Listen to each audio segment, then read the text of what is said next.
Tem dois. E aí? Olá pessoas, sejam bem-vindos a mais um MamiCast. Eu sou a Nath e estou aqui hoje para o primeiro podcast de 2025. Sim, tiramos algumas férias, algumas pessoas nos perguntaram por que a gente não estava postando, são férias.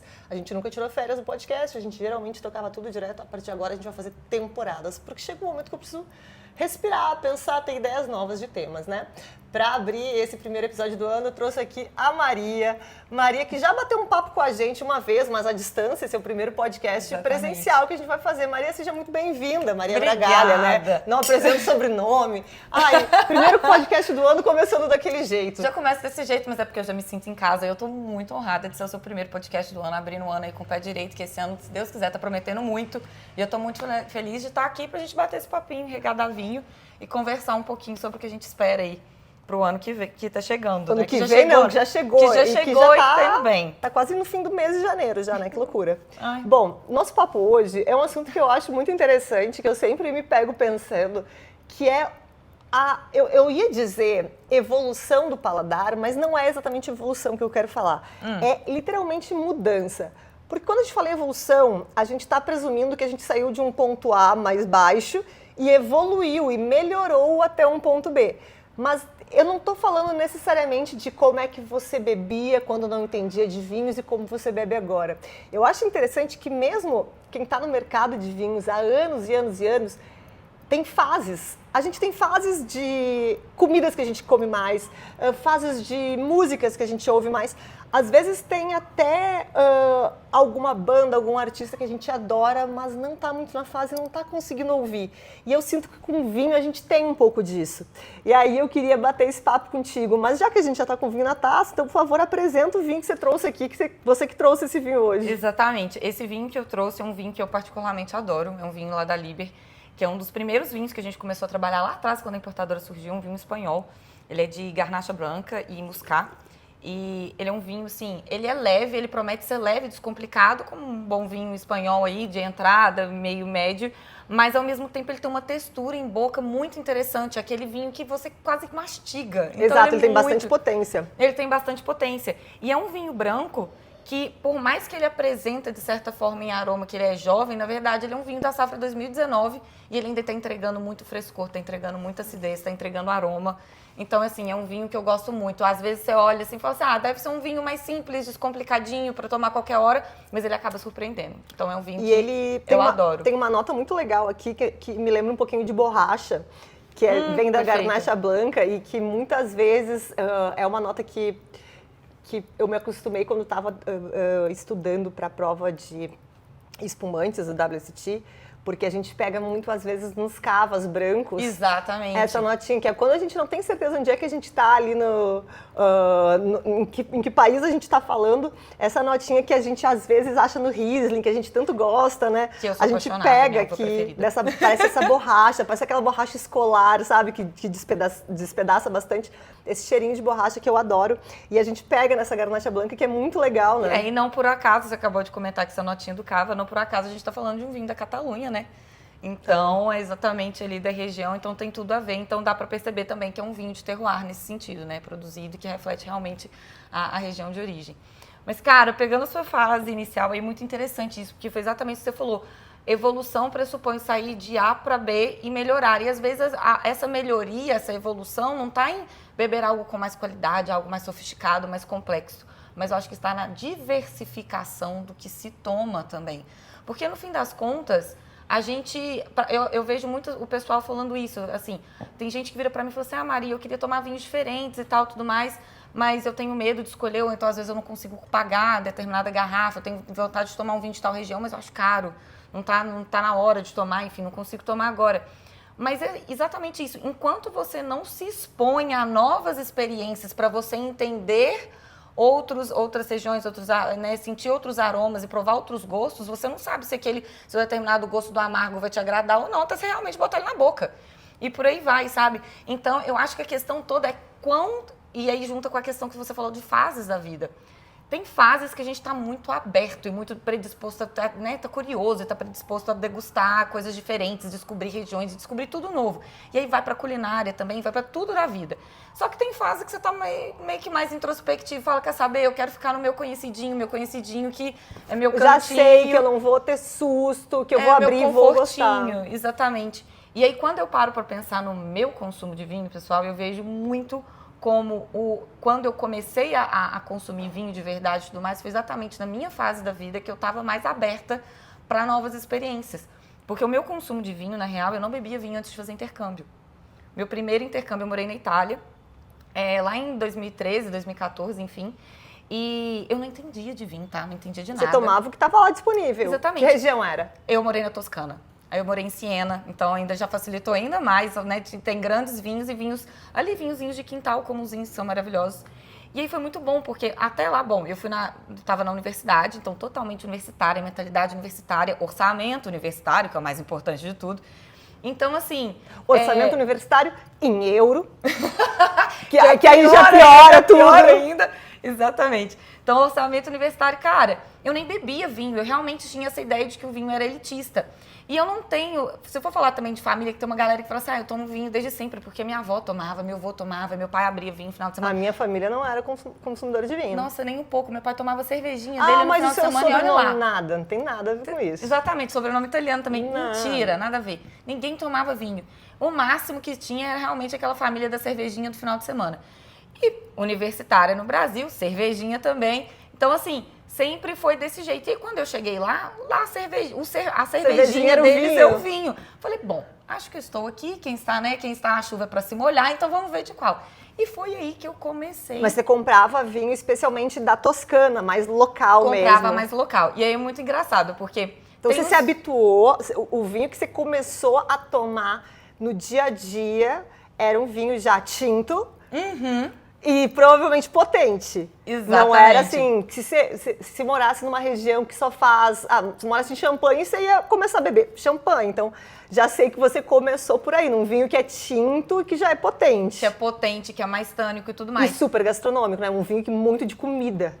Porque assim, os vinhos italianos são extremamente vibrantes, então tudo tem muita acidez, justamente para poder vir com uma comidinha. Você tem que petiscar, nem que seja uma fatia de pizza ali, a pizza ao talho, você tem que pegar e comer. E como você com falou, vinho. tem muito na Itália, né?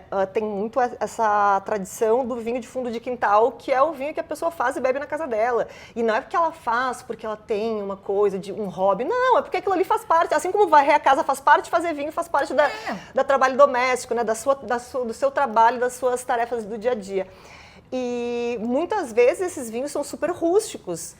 Não é só porque são feitos com uvas que são rústicas. Cara. São vinhos que a pessoa faz em casa, ela não tem uma barrica maravilhosa para amaciar esse vinho. Não vinho vem do jeito que saiu. Então ele precisa da comida justamente para ficar palatável, né? Exatamente. E agora você me trouxe uma memória afetiva muito boa, porque é o seguinte, né? Como que eu tomava vinho? Nunca comprava em restaurante, nunca, porque era caro, de novo, orçamento universitário.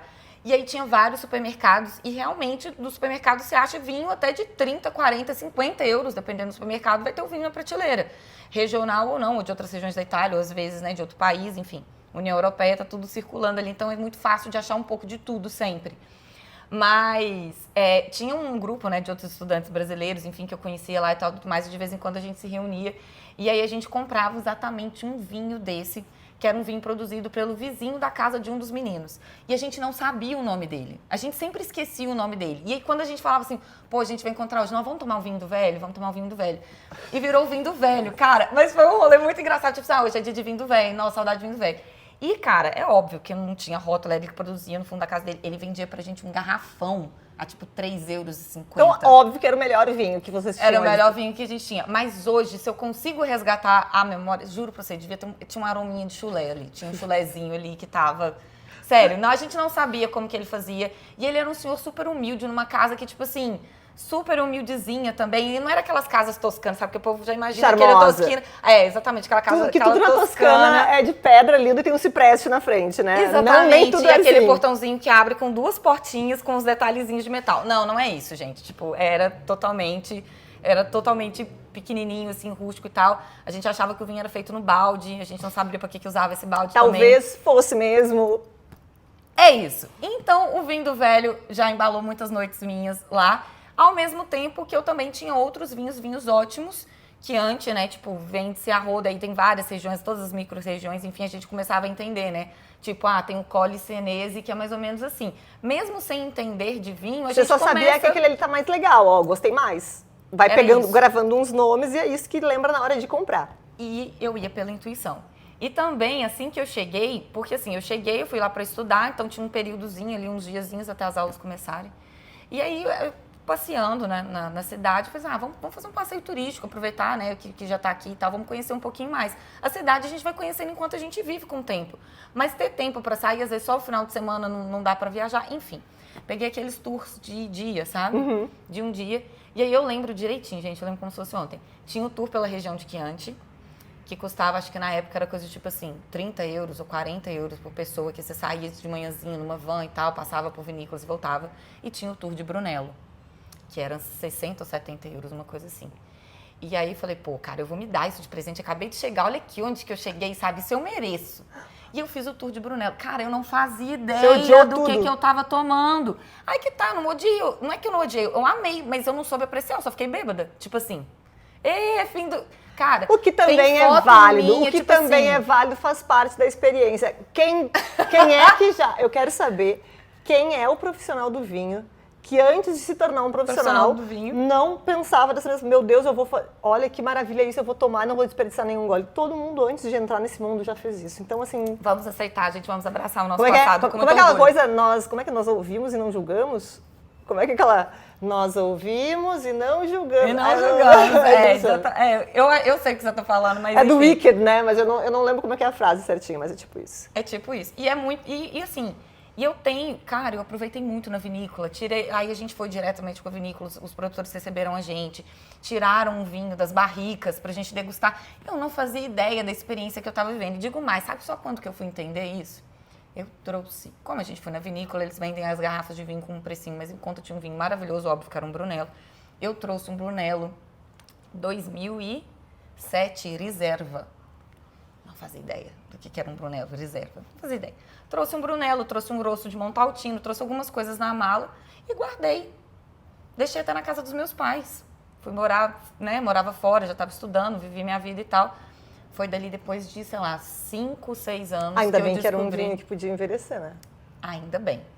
Foi dali depois que eu falei, cara, esse vinho, então será que eu joguei o vinho na internet, tipo assim, garrafa, R$2.000. É aqui, é a entrada do meu imóvel. Tá aqui. Tá aqui. É exatamente isso. Eu falei, caramba, tipo, o que tá acontecendo? No fim das contas, eu não tive coragem de vender, porque realmente tinha questão de sentimental ali, mas eu tomei ele com 11 anos de guarda. E aí, tá valendo?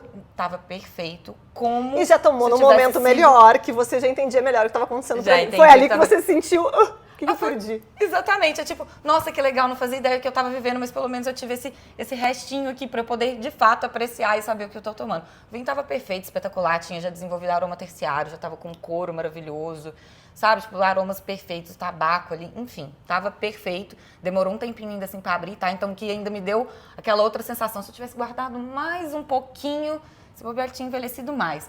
Mas, enfim... Tava perfeito, já tava legal e foi uma experiência muito bacana. Então, você começou tomando vinho que já é um pouco fora, eu não sei até que ponto, fora da experiência padrão, mas pelo menos fora do imaginário brasileiro sobre a experiência padrão, porque tem muito isso, a gente ouve muito falar, as pessoas geralmente começam tomando vinho doce, mas de fato eu não conheço muita gente que tenha sido assim a experiência.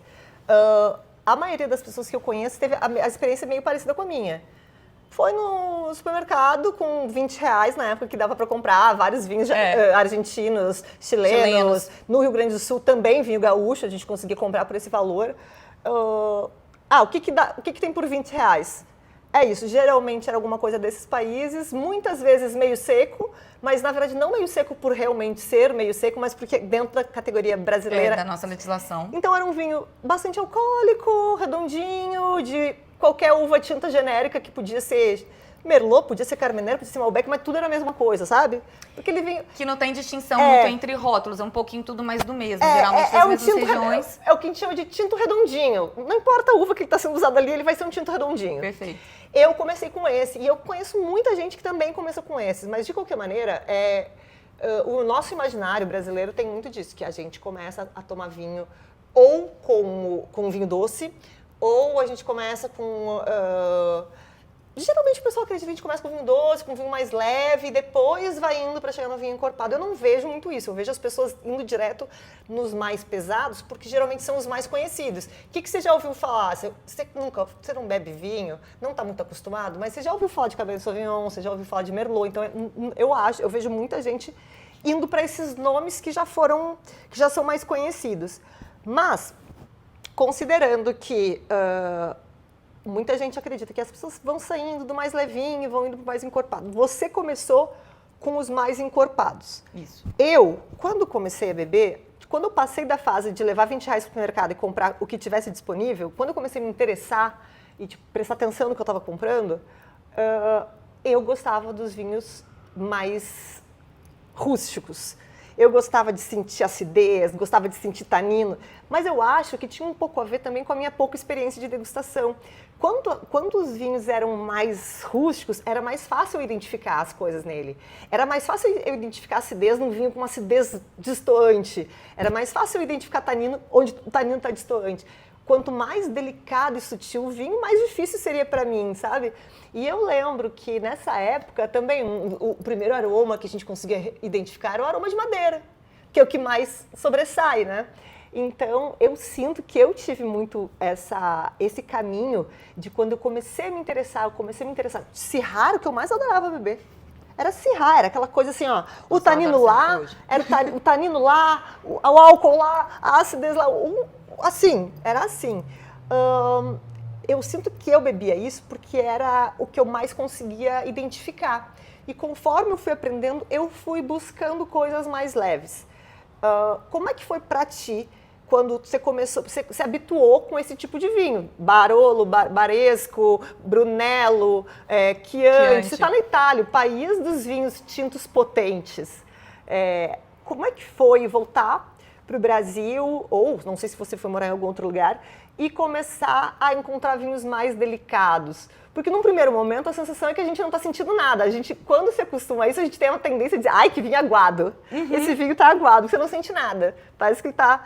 Como é que foi para você essa adaptação para descobrir outros vinhos mais delicados depois de ter adquirido um paladar kickbox ali? Então, isso que é muito interessante. Porque o que acontece? Eu tive essa experiência lá, que eu acho que justamente, ainda que eu tenha, digamos, começado essa experiência com vinhos mais tânicos, mais encorpados, vinhos mais volumosos em boca e tudo mais, não difere muito exatamente dessa experiência comum, que igual você falou, eu tenho vários amigos, várias pessoas começaram assim, eu também, todo mundo começa pelo tinto, a gente acha que a gente é um país tropical, que é um país que vai valorizar mais brancos, mais espumantes, mais rosés, e não, a pessoal geralmente começa o hábito de tomar vinho no vinho tinto, porque é o mais acessível, é o mais barato e é o que todo mundo já ouviu. Eu não entendo muito não, mas se a outra pessoa tomou e falou que é bom, e também tem aquela leva de gente que pensa, não, porque se eu sou homem eu tenho que tomar o tinto, porque o branco é para mulher, ou o rosé é para mulher, então, considerando, todo mundo acaba começando pelo tinto, né? Exato.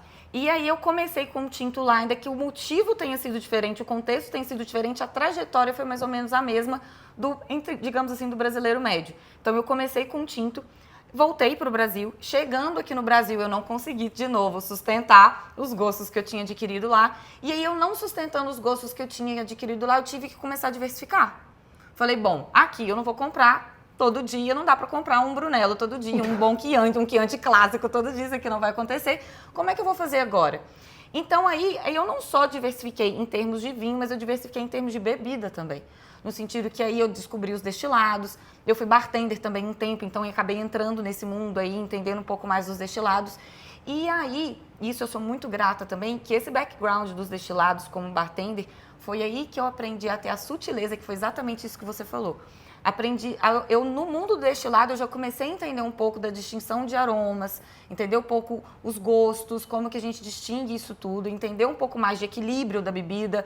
O álcool tá demais, a acidez tá demais, o tanino tá demais. Não, e você começa a estender isso para outros pontos, né? Eu percebo que quando eu comecei a aprender a degustar de verdade, eu comecei a ser assim com a comida. Eu dava uma mordida num sanduíche e dizia, Gente, mas faltou acidez nesse sanduíche. Se alguém botar uma gotinha de limão aqui, limão vai ficar no perfeito. molinho. Cadê um molinho tártaro aqui pra dar um up, sabe? A gente começa a perceber isso. Você aprende numa área. E leva pra Mas todas as outras. Você pode não ser um especialista em outra área, mas você consegue. O equilíbrio se torna um ponto-chave pra tudo que você coloca pra dentro do corpo, né? Exato. Tudo que você vai beber e que vai Perfeito. comer, você fica procurando. Falta isso, falta aqui, falta ter que equilibrar. É incrível isso. É incrível isso, e é muito bom que a gente vira crítico de tudo. A gente, mesmo sem querer, fala, pô, eu sou uma ótima crítica de cozinha. Tipo assim, pode botar o prato na minha frente, que eu já vou falar que tá faltando acidez, tá faltando uma textura. Mas Esse isso, na prato aqui verdade, é podia ter um elemento de maravilhoso, textura. porque muitas vezes, quando a gente não sabe exatamente o que está faltando, a gente tem a tendência a dizer, tá ruim. Mas quando você sabe o que está faltando, você diz, não tá ruim, gente. É só essa gotinha que falta aqui. Olha que perfeição que ficou. Muitas vezes, e isso vale até pro vinho, né? Isso. Muitas vezes a gente prova um vinho, esse vinho não me agradou. Não põe fora, esse vinho talvez eu vou ficar... Eu uso esse exemplo da acidez alta do ceviche para tudo. Quando as pessoas que não são muito adeptas à acidez excessiva pegam um vinho branco que está com acidez muito elevada, comer um prato com acidez geralmente não é a primeira coisa que passa pela cabeça, né? Aí você põe um ceviche do lado, a acidez do ceviche e a acidez do vinho baixam, ficou aquela coisa linda. Então, assim, quase tudo tem conserto, assim, quando é só um desequilíbrio, a gente consegue reequilibrar. E é muito legal que quando você começa a ter essa noção, você pode nem entender direito qual é a teoria por trás daquilo. Mas você sabe que tá, um docinho aqui ia ficar perfeito para combinar com essa picância. Você começa a buscar, né? E começa de forma intuitiva, exatamente isso. Começa de forma intuitiva, mas naquela intuição, meio sem saber o que está por trás, você vai equilibrando. E exatamente o que você falou, tudo tem salvação. E tudo começa a ficar prazeroso, harmonioso. E aí, quando eu voltei, eu comecei a diversificar de novo, né? Diversifiquei, fui para os destilados, diversifiquei bebida e comecei a diversificar nos vinhos também. E aí eu fui redescobrindo os vinhos. E aí que é muito interessante, olha só, que eu acho que você vai concordar comigo, porque realmente é a trajetória do estudante do vinho, assim, do eterno estudante do vinho, né? Porque nós somos eternos estudantes. Que eu acho que é justamente isso. Você tomava o seu vinho ali, o seu Syrah e tal, que tinha muito tanino, tinha muito álcool, tinha muita acidez para você perceber aquilo. E aí depois, quando intuitivamente mesmo que seja, a gente já começa, e a gente vai estudando, a gente começa a entender um pouquinho mais, a gente já busca o equilíbrio e não quer mais o destoante, o gritante. E aí você começa a apreciar a sutileza. Então a gente começa a entender que a complexidade, ela não está no tudo muito. Ai, porque esse vinho tem muito tanino, esse vinho tem muito volume, esse vinho tem muito álcool, esse vinho tem... Não, calma, não precisa ser tudo, não precisa chegar chegando não, sabe? É aquela coisa, não precisa vir o tudo demais, tudo junto ao mesmo tempo, aquela bomba te estapeando para você entender a qualidade do vinho. Não, às vezes ele é pouco tanino, pouca cor, pouca intensidade, pouco isso. O aroma tá ali difícil de encontrar, mas quando você acha tem um monte. Tem um monte e tá de uma delicadeza, porque o vinho fica delicado, fica o vinho elegante. E quando você vai entendendo isso, vai percebendo isso, é aqui que eu acho que você vai, não só, entre aspas aí de novo, evoluindo o seu paladar, porque você começa a ver a complexidade na sutileza, que no começo do nosso consumo a gente não vê. A complexidade na sutileza, ela só vem com o passar do tempo, desse entendimento, da busca do equilíbrio, à medida que você vai bebendo mais, vai evoluindo, vai conhecendo outros vinhos, outros estilos, outros gostos também, né? Outros sabores diferentes, enfim. E aí isso me traz para o ponto que eu acho que eu tô hoje, assim. Hoje eu bebo vinho branco. Não posso falar isso como você, tipo, você não bebe vinho. Não, O que você bebe? Vinho branco. Eu bebo vinho branco. E além disso, Coca-Cola e água. Chimarrão, às vezes, café também, todo dia. Porque café é necessário para viver, né, gente? Isso aí já... Isso é mineira, né? Você tem desculpa, você tomava uma madeira de café. Tipo isso. Café e o queijinho. Então Mamá da mamãe não saía leite, saía café. O leite que vocês pegavam da vaca mesmo para botar. Exatamente. Então, assim... E aí foi muito interessante, porque foi aí que eu saí do tinto, que é onde a gente começa, porque o tinto realmente é isso, oferece tudo e é muito fácil de identificar. Depois eu comecei a achar o tinto mais do mesmo, de certa forma. É claro que você percebe a nuance ali, mas se você pega um tinto alcoólico, encorpado, com passagem em barrica, blá, blá, blá, blá, blá, o aroma terciário que às vezes vai aparecer ali do envelhecimento em garrafa, vai trocar de um couro para um alcatrão, para um não sei o quê. Você consegue perceber, mas eu já comecei a achar a tela do tinto uma tela mais uniforme, homogênea. Vão me matar pelo comentário que eu vou fazer, mas se a gente quiser, de uma maneira muito grosseira, generalizar, a gente basicamente poderia dividir os tintos em dois grupos.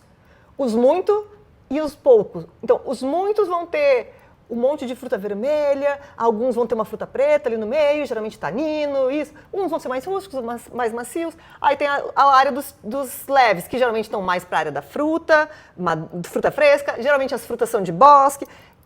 Assim, vai ter pequenas variações, mas de grosso modo, eles vão ficar nessas duas categorias e não muda muito. Agora, quando a gente pega branco... Aí vira outro mundo. É outra paleta. É outra paleta. É outra paleta. Tem milhões de coisas. É um absurdo quando você começa a ver a quantidade, o número de possibilidades que o branco te dá. E não é que o tinto não dê, mas se a gente parar para pensar, se a gente pegar os 10 vinhos mais vendidos brancos e os 10 vinhos mais vendidos tintos de um país, a gente vai ter um padrão bem padronizado. Olha essa frase. Mas vai ter uma coisa bem padronizada, provavelmente, em relação aos tintos. E nos brancos vai ter uma escala muito variada. Porque exatamente, a gente tem muita nuance no branco. Muita nuance. E aí vem aquela questão também, né? Que vira, não é um ciclo vicioso, nesse caso acho que é um ciclo virtuoso que a gente tem enquanto estudante, porque você vai estudando, você aprende a degustar melhor, a prestar mais atenção, a ver essas diferenças nessas nuances, e aí isso vai incentivando, de certa forma, você apreciar aquele estilo, que vai variando aquilo. Então você entra ali num outro ciclo que você vai buscando mais, porque o estudo te incentiva a achar, e quanto mais você acha, mais curioso você fica, então você quer procurar mais. E aí você acaba diversificando, mas diversificando entre estilos e tipos de vinho que vão ser mais sutis e que acabam sendo mais desafiadores justamente para você perceber essas várias coisas. Nenhum vinho é igual ao outro. Eu sei que vão ter as pessoas que vão crucificar a gente pela nossa fala. É isso, claro, se eu estou fazendo uma degustação técnica, eu estou numa banca, estou avaliando um vinho, pode colocar 20 tintos na nossa frente, a gente vai achar diferença em todos. E a gente consegue perceber isso. Mas nem tudo na vida é avaliação técnica. Então, se eu estou bebendo um vinho para mim, no meu momento de lazer, ou beleza, que eu esteja num restaurante legal, bacana, esteja harmonizando, eu estou muito mais instigada, às vezes, a beber um branco. E aí você tem até a brincadeira da harmonização, até onde esse branco aguenta tal prato, né? Aí você pega, às vezes, uma carne de porco, alguma coisa, e fala, o branco aqui... Eu sou a pessoa que, assim, eu sou cheerleader mesmo, assim. Até onde ele aguenta, o meu vai aguentar. Tá? Se não aguentar, a gente deixa a comida de lado e continua com ele. Exatamente. Então, assim, mas tirando essa questão de que eu tenho que realmente fazer uma degustação técnica, que eu tenho que achar cada nuance do vinho, no geral, o branco tende a me apresentar mais essas nuances, essas variações e a me instigar mais de uma forma leve, não necessariamente profissional, compromissada, sabe? Então, hoje meu consumo tá indo para esse lado. E é muito maluco também pensar, porque o oposto... Muito do nosso momento de degustação, do que a gente está gostando de beber naquele momento, também tem a ver não com a fase que a gente está na vida, mas no momento do ano. Se você estiver numa fase que você está trabalhando com muito vinho branco, você é apaixonado por Riesling, você está todo dia trabalhando com Riesling, degustando Riesling, você vai cansar disso, você vai gostar dessa acidez tão alta, vai começar como eu digo, às vezes eu tomo tanta coisa tão ácida por estar nessa fase de vinho branco, que tem dias que eu digo, nossa, tá com a sensação de que vai cair o esmalte do meu dente, eu tenho que maneirar um pouco. Uma coisa menos ácida, sabe? Às vezes do lado, da afta, você começa a sentir afta. Então, tem fases. Ou, por exemplo, sai de uma feira, de uma vinícola ali, você passou há uma semana degustando, você tá até aqui, não tô reclamando, você tá até aqui, de Piemonte, Nebbiolo, você vai sair de lá, você não vai querer nada parecido com isso. Você vai para uma feira onde... Bom, eu vou dizer isso, a Gabi Frisão, eu tenho certeza que se ela volta de uma feira de Jerez, ela vai continuar bebendo Jerez loucamente, mas toda regra mas existe às vezes a gente cansa simplesmente por ter passado por uma fase ali, eu tive uma fase que eu precisei trabalhar num lugar onde só trabalhava com esse país, estou um pouco cansada porque eu tomei muito desse país. Às vezes a fase tem a ver até com cansaço mental, por exemplo. A gente fala que a gente começa a ir para os vinhos mais delicados, né, que são mais sutis, que tem muita nuance.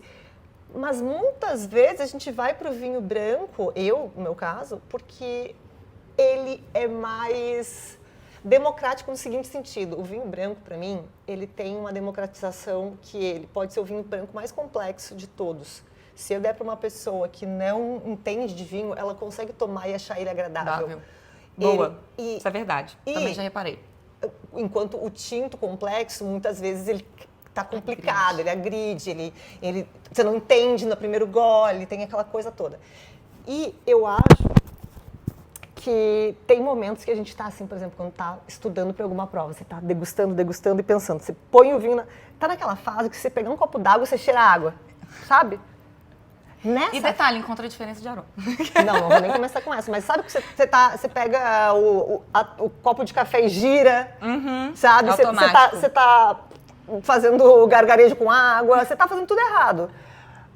Você tá tão imerso naquilo, de quando você põe o nariz na taça, você pensa no aroma, em tudo, que tem fases que eu quero vinho simples, para não pensar. Nossa, é isso. Vinho de beber, não vinho de pensar.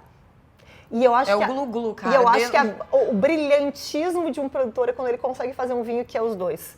É aquele vinho que se ele der para uma pessoa muito estudiosa e super interessada, ela vai vai ficar horas discorrendo sobre esse vinho, mas se ele der para mim, com a cabeça exausta, não vou nem chorar, eu vou tomar um gole direto e vou aproveitar. E eu acho que o brilhantismo do vinho é isso, é conseguir fazer um vinho que ele pode ser degustado e bebido.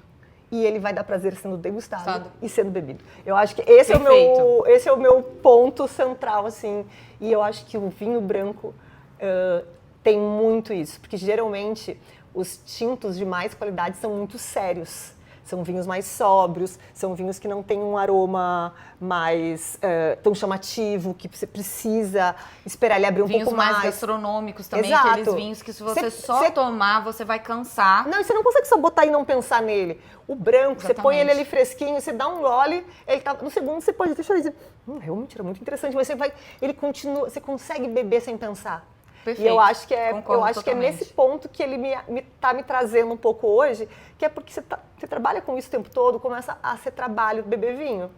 E aí você começa a querer beber outras coisas, começa a procurar destilados, começa a buscar outras bebidas, drinks, para não pensar.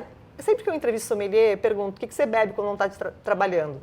Vem cerveja, vem coquetel, vem de tudo. É, isso da cerveja. Por quê? Eu bebo cerveja quando eu não estou trabalhando. Porque se abrir um vinho para descansar em casa, você pode até descansar, mas pelos primeiros 5 minutos você vai pensar nele.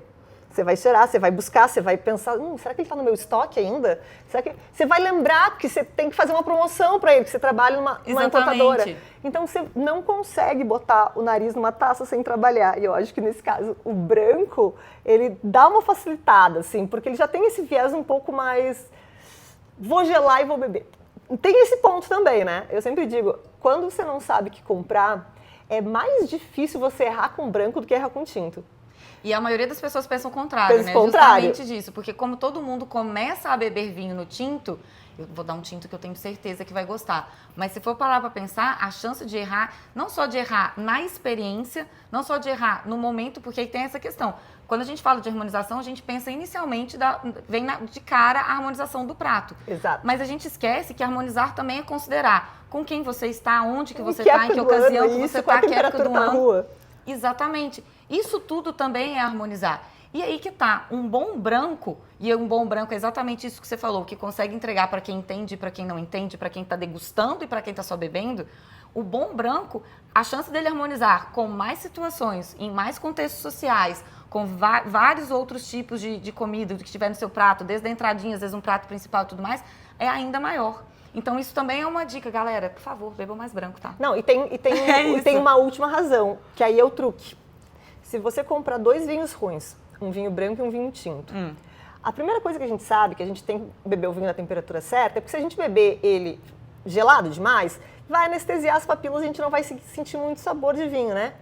Só que se esse vinho que você gelou demais é tinto, vai amargar o tanino. Nossa, Mas se você gelar demais um branco, vai ficar com sabor de nada, mas você consegue tomar. Exatamente. Agora, você gela demais um tinto, ele fica amargo. Perfeito. Então, mais uma vantagem, você comprou um vinho horroroso. Você pode gelar, se ele for branco, você não vai sentir nada. Agora, o tinto não vai descer. O tinto não vai descer, você vai ser obrigado a cozinhar. O branco, quer ver um truque? Aí é um truque, tá, gente?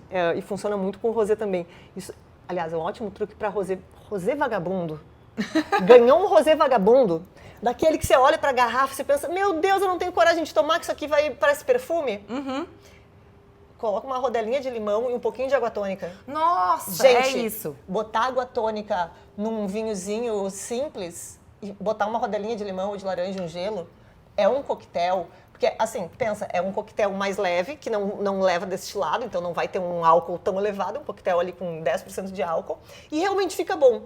E eu sabe como é que eu descobri isso? Porque tem uma bebida pronta, que é um drinkzinho, que era vinho rosé com água tônica. E eu tomei aquilo uma vez, eu disse, gente, isso aqui é genial. Isso aqui é brilhante. E eu fiz em casa, peguei e misturei um vinho bagaceiro que eu tinha em casa com água tônica. E eu disse, salvou. O vinho era horrível, salvou o vinho horrível que eu tinha. Sabe que eles não tava descendo de jeito nenhum? Salvou. Então, assim, fica uma dica. E agora, com vinho tinto, você não vai fazer isso. Vai tentar fazer sangria. Vai fazer sangria com vinho tinto ruim. Vai ficar horrível. Com vinho tinto ruim, com vinho tinto muito tânico. Agora, você pega um vinho branco ruim, que você faz um clericô ótimo. Exatamente. Gente, é brilhante. Mas é, exatamente. E aí que tá. E aí essas alternativazinhas de fazer esses coquetéis rapidinhos, digamos assim, né? Joga ali um cítricozinho, pode ser uma laranjinha, dependendo, um limãozinho, a tônica, uma água com gás, blá, blá, blá. Cara, isso é a busca do equilíbrio que tá faltando no vinho, que foi exatamente o que você falou. O negócio, quando a gente pega e fala, esse aqui não tá tão legal, como que eu acho o equilíbrio disso? Às vezes o equilíbrio tá no coquetel que você ainda não fez. Então joga a tônica, joga o limãozinho. Exatamente, não existe desperdício, né, gente? A única coisa que a gente não usa é o vinho que tá ruim mesmo.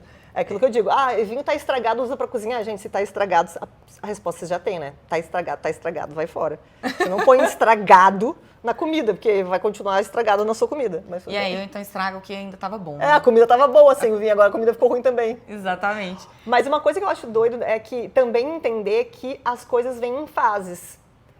Você saiu do vinho super potente e foi pra nuance. Aí chega uma hora que dá uma saudade daquela potência. Sabe o que me acontece às vezes? Às vezes eu sinto um aroma de vinho que me remete pro começo, quando eu ainda não trabalhava com vinho. Quando eu era só... Que cheirinho de vinho me remete a uma coisa confortável, uma coisa de... É afetivo. É uma coisa afetiva que pra mim antes era o famoso cheiro de vinho. Cheiro de vinho. Quando naquela época era cheiro de vinho. Hoje eu posso dizer, é um cheiro de Merlot, é um cheiro de não sei o quê. Mas tem alguns que tu põe no nariz e eu digo, nossa, isso me lembra o cheiro de vinho que vinha na minha cabeça lá atrás, quando eu ainda não entendia nada, assim. E é engraçado que a gente consegue andar em círculos, assim. Muitas vezes você foi para um país, visitou um país que você não conhecia, se apaixonou pelos vinhos de lá, tá aficionada, só compra vinho de lá, depois você cansa, vai para uma outra fase. E de repente volta. Já teve alguma coisa que você achou, nossa, tô cansada disso, não quero mais tomar esse tipo de vinho. E depois você percebeu que, não, calma, não precisa ser tão extremo. Aí você voltou a se interessar por ele, não voltou a ficar só tomando ele, mas voltou a se interessar por uma coisa que achou que não fosse mais? Olha, aí é que tá. Eu não acho que eu voltei, assim, não. O meu caminho no mundo do vinho, até porque venhamos e convenhamos, o caminho no mundo do vinho é um caminho recente, né, que eu entrei de cabeça mesmo, foi de 2020 pra frente. Mas eu tô sempre na questão da descoberta mesmo, sabe? Não é nem questão em voltar, é descobrir e na descoberta aí eu tenho esse afetivo que volta. Por exemplo, aí eu tive uma segunda experiência de morar fora de novo, a segunda experiência foi na Itália, mas eu não morei na Toscana, eu morei no Friuli. Que aí... Outra Gente, história. É tipo assim, né? É outro país, né? É outro país, não, literalmente. É outra história e tal. E aí, no Friuli, região de vinhos brancos, então eu tomei brancos belíssimos.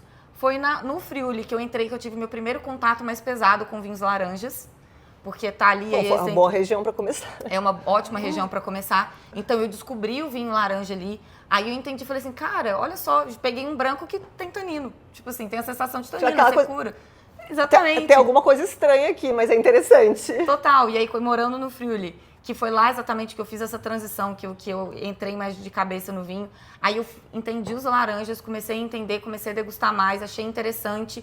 E aí os tintos de lá me instigaram muito. Eu lembro muito da primeira vez que eu botei uma taça de refosco na boca. Tintos de regiões que são tradicionalmente de branco são sempre muito malucos. É isso, eram muito malucos. E aí, quando eu tomei o tinto da região de branco, que é muito maluco, eu voltei, eu tive essa sensação, falei assim, caramba, mas isso aqui é um vinho tinto italiano, eu morei na Toscana, eu tomava só tinto. Pensei que é não... isso aqui na minha taça, sabe? Tipo, o que tá acontecendo? E aí, veio o cheiro de vinho, exatamente isso. Eu tive que redescobrir o vinho tinto. Parece que você nem bebia vinho mais. Nem bebia vinho. Voltou pra Maria da época de estudante lá. Aí o meu afetivo foi com essa sensação. Eu senti o aroma e falei, caramba, mas parece italiano. Não, mas de onde que vem? Não, o vinhedo tá aqui do lado, o produtor daqui do lado e tal. Falei, caramba, eu tenho que recomeçar. E aí vem com a sensação afetiva e tal, tudo mais. Então, eu achava que eu já tinha bebido muito vinho tinto deste país, eu achava que eu tinha bebido muito vinho tinto dessa região. Quer saber? Eu não sei de nada.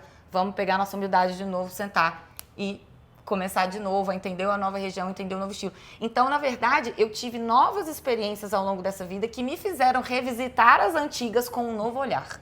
Então é muito gostoso isso. Igual eu falei, o primeiro Brunello que eu tomei na minha vida, eu não fazia ideia do que eu estava tomando. Quando eu tomei ele 11 anos depois, eu falei, caramba, era isso. Sabe? Então, com um vinho de... Não 11 anos depois, é um vinho de 11 anos de guarda. Que eu peguei e falei, nossa, olha aqui.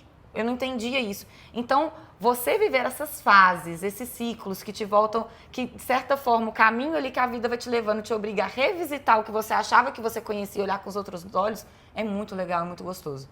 Porque realmente, de novo, é redescobrir um novo jeito mesmo de ver, de degustar e de apreciar a região. E com isso, sempre aprender cada vez mais. Eu acho isso fantástico. As minhas fases têm me obrigado a revisitar muitas coisas. E eu acho ótimo, porque eu sempre volto com um novo olhar, ou com um novo conhecimento, uma nova percepção mesmo, né? De paladar, enfim. Então é muito legal, muito bacana. Então, vou sempre apreciando essas fases. Vamos ver qual que é a próxima agora, que 2025 reserva. Você estava me contando antes de começar a gravar que você está indo para Barcelona, então, e a gente está tomando por acaso, por coincidência, o vinho da Catalunha, né? Exatamente. E, aliás, agora, a Catalunha, aliás, é um ótimo exemplo do que eu estava falando. A Catalunha tem ótimos vinhos... vamos lá. Vou reformular essa frase, que meu cérebro pensou e eu comecei a falar antes de formular a frase na cabeça. Se a gente pegar a Catalunha, por que a Catalunha é conhecida no mundo do vinho? Primeiro, é a região onde está a maior parte do volume de produção de cava. Sim. Também é muito conhecido pelo Priorato, né? Uma das únicas docas da Espanha junto com o Rioja, que é um tinto potente. E tem pouca coisa de Priorato branco, apesar de serem incríveis. Quase não chega no Brasil, quando chega Sim. super caro. Mas é uma região que eu acho que a grande estrela, e aí quem traz... Paulo Bramer, que importa Torres, que é da Catalunha e produz coisas incríveis, vai me matar pelo que eu vou dizer. Mas sabe pra mim qual é a grande estrela da Catalunha? Brancos descontraídos. É isso.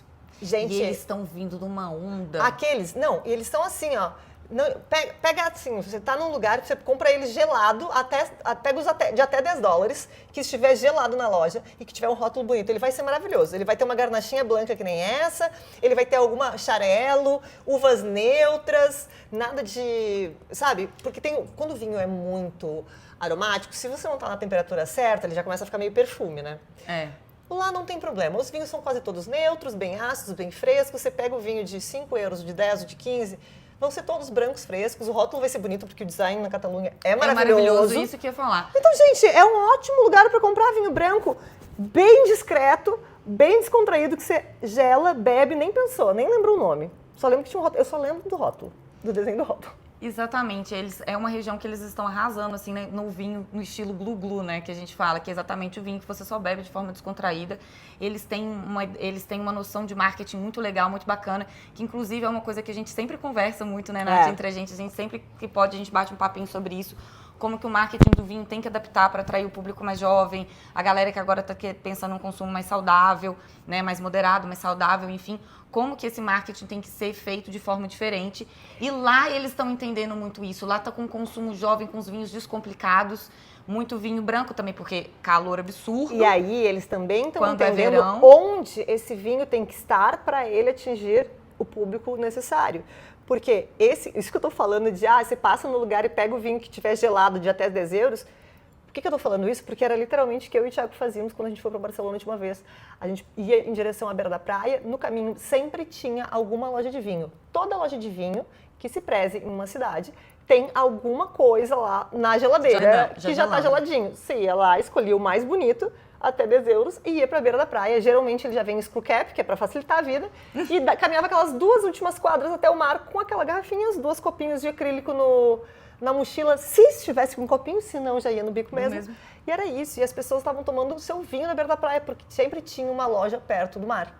Sempre tinha um freezer com vinho gelado. Então, eles sabem levar o vinho para onde a pessoa está consumindo. Também tem isso, não adianta esperar que o jovem vá até uma loja especializada. O jovem vai comprar no supermercado, então o pessoal que vende no supermercado é que tem que começar esse movimento também com o jovem, né? Não especificamente o pessoal da loja especializada, que é onde o pessoal mais velho vai. Eu, antes dos 30 anos, eu acho que eu nunca tinha pisado numa loja especializada de vinhos. Eu comprava vinho no supermercado. Era normal. Ou em viagem, daí tudo bem, passa numa loja. Mas eu acho que em viagem também é supermercado. Então eu acho que eles têm muita noção e eles têm muito essa característica, porque as uvas brancas, que são muito clássicas do Penedês, elas têm essa característica de dar vinhos leves, semi-neutros, com uma acidez alta. Os vinhos são tudo... aromáticos, mas não muito exuberantes. Não, nada demais, sem exagero. Então, pode usar para fazer vermouth, pode usar para beber na praia, pode usar para qualquer negócio. E eu acho que essa é a facilidade também que tem que ter. Muito dos vinhos... Tem que entender que o vinho ultra complexo não é para uma pessoa que precisa, que quer encontrar. O que adianta você oferecer para uma pessoa que está literalmente só querendo beber? Que entende, mas uma pessoa que quer. Exatamente, porque de fato é isso. A pessoa não precisa entender, ela quer uma complexidade, ela pode ficar ali tentando encontrar e aprender por conta própria e está tudo certo. O que não deve ser ficar tentando enfiar goela abaixo de uma pessoa mais jovem uma gama de aromas quando a pessoa literalmente só quer uma coisa refrescante com álcool. Exatamente. E eu tô muito ansiosa para ir para lá especificamente. Ver isso, né? Para ver isso, porque eu quero ver como que... Também estive lá, mas estive lá há alguns anos, enfim. E agora eu quero ir com esse olhar. Exatamente. Aí, de novo, é o revisitar. Revisitar outras experiências com um olhar novo, com um olhar mais apurado. É isso, assim. Eu quero muito chegar lá para ver como que eles estão fazendo isso, como eles têm se adaptado, como que está essa questão de marketing, como que está a questão de estilo. Porque a gente já está observando, assim, no geral, né, no mercado de vinho geral, que agora, por exemplo, os vinhos muito barricados já não são mais tão consumidos como eram antigamente, não são produzidos da mesma forma que eram. Então, assim, a gente já está observando uma mudança geral no mercado de tendências. E a gente pode até falar de tendência global. E isso vai passar por lá também. E eles já estão, como se diz, 1 passo, 2 passos à frente, por já terem percebido isso pela própria região, pelo clima, pela forma como eles fazem vinho, tradição, enfim. Justamente para eles já estão 1 passo à frente exatamente disso que a gente está falando, do descomplicado, do acessível, de levar o vinho a de fato quem vai beber aquele vinho, ao que aquela pessoa está buscando. Então estou muito feliz de participar dessa feira, é uma feira que acontece uma vez a cada 2 anos, então vai ser muito especial mesmo. A gente estou indo lá. Eu quero ir. Aí te leva na mala. Me leva na mala. Te dobro, te levo na mala, vai caber com certeza. E aí a ideia é exatamente ir descobrir novos vinhos, óbvio, para a gente importar, para a gente trazer novidade para o portfólio lá da Liber, mas não apenas isso. Ter um olhar mais geral e tal, para poder entender como que a gente também, do lado de cá, se adapta, se adequa para receber essas novidades. Que também não adianta nada a gente chegar lá, nossa, que vinho legal, que vinho bacana, que vinho jovem, que vinho lindo, chega aqui, faz um marketing dele totalmente inadequado para a proposta dele. Então, isso a é uma ideia coisa, é então, essa também. Isso é um ponto muito importante. Olha como a gente vai... O problema de gravar episódio com um amigo é que a gente vai desvirtuando, né? Mas aqui eu vou fazer, você falou uma coisa, me puxou um assunto.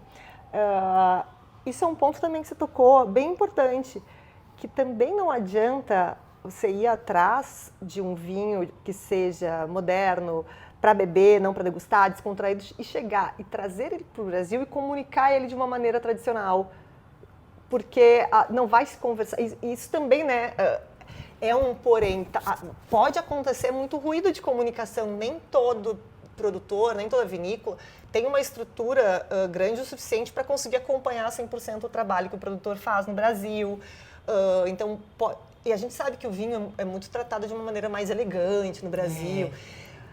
Tem muito produtor que eu enxergo que é de fora, que tem uma vibe super descontraída, que faz vinhos incríveis, tá? Porque as pessoas geralmente confundem isso. Quando eu falo de vinho descontraído, parece que é vinho simples. Não. Descontraído é o estilo do vinho, é um vinho que não é pretencioso. É o branco que vai ter 300 camadas, mas que se você não quiser pensar, você tomar um golão dele, ele vai ser gostoso de tomar um golão também. Exatamente.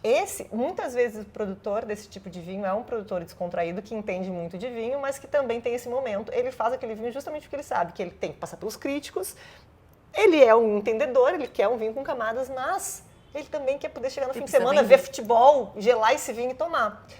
Mas às vezes rola ruído na comunicação e chega no Brasil uma comunicação que não é tão light, assim, é uma comunicação mais densa, mais séria. É quase como se a gente tivesse que convencer o consumidor de por que ele tem que comprar. Assim, estou te convencendo com argumentos, às vezes técnicos, mas geralmente mais robustos. Então, você usa uma robustez na comunicação para poder convencer o cliente de que ele tem que tomar algo simples, algo leve, algo descontraído, algo descomplicado.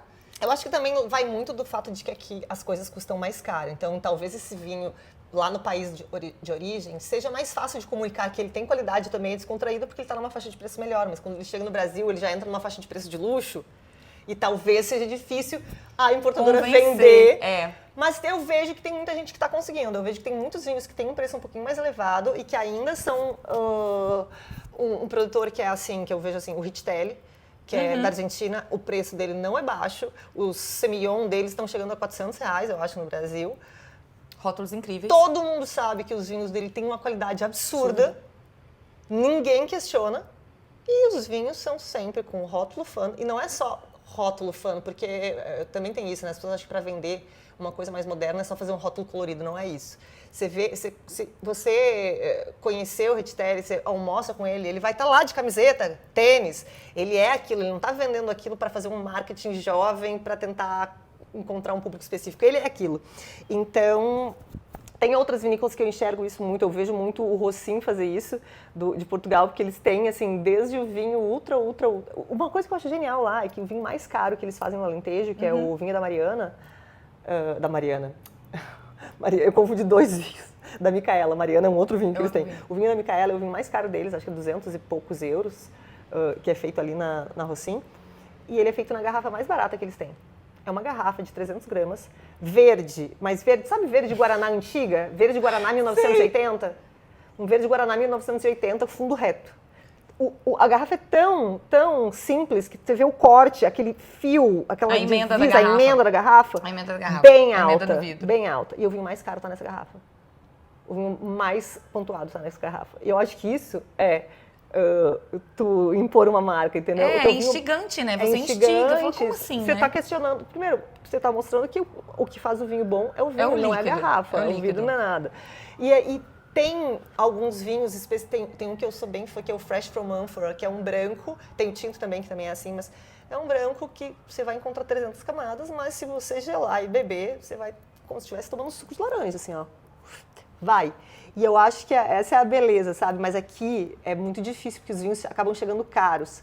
E aí a gente ainda não encontrou, quando eu digo a gente, quem vende vinho no Brasil ainda não encontrou aquele ponto de equilíbrio de como vender um produto mais caro, de uma maneira moderna, sem cair no eu sou fanfarrão, sabe? Oh, como eu sou engraçado, fazendo gracinha, sem parecer gracinha, sabe?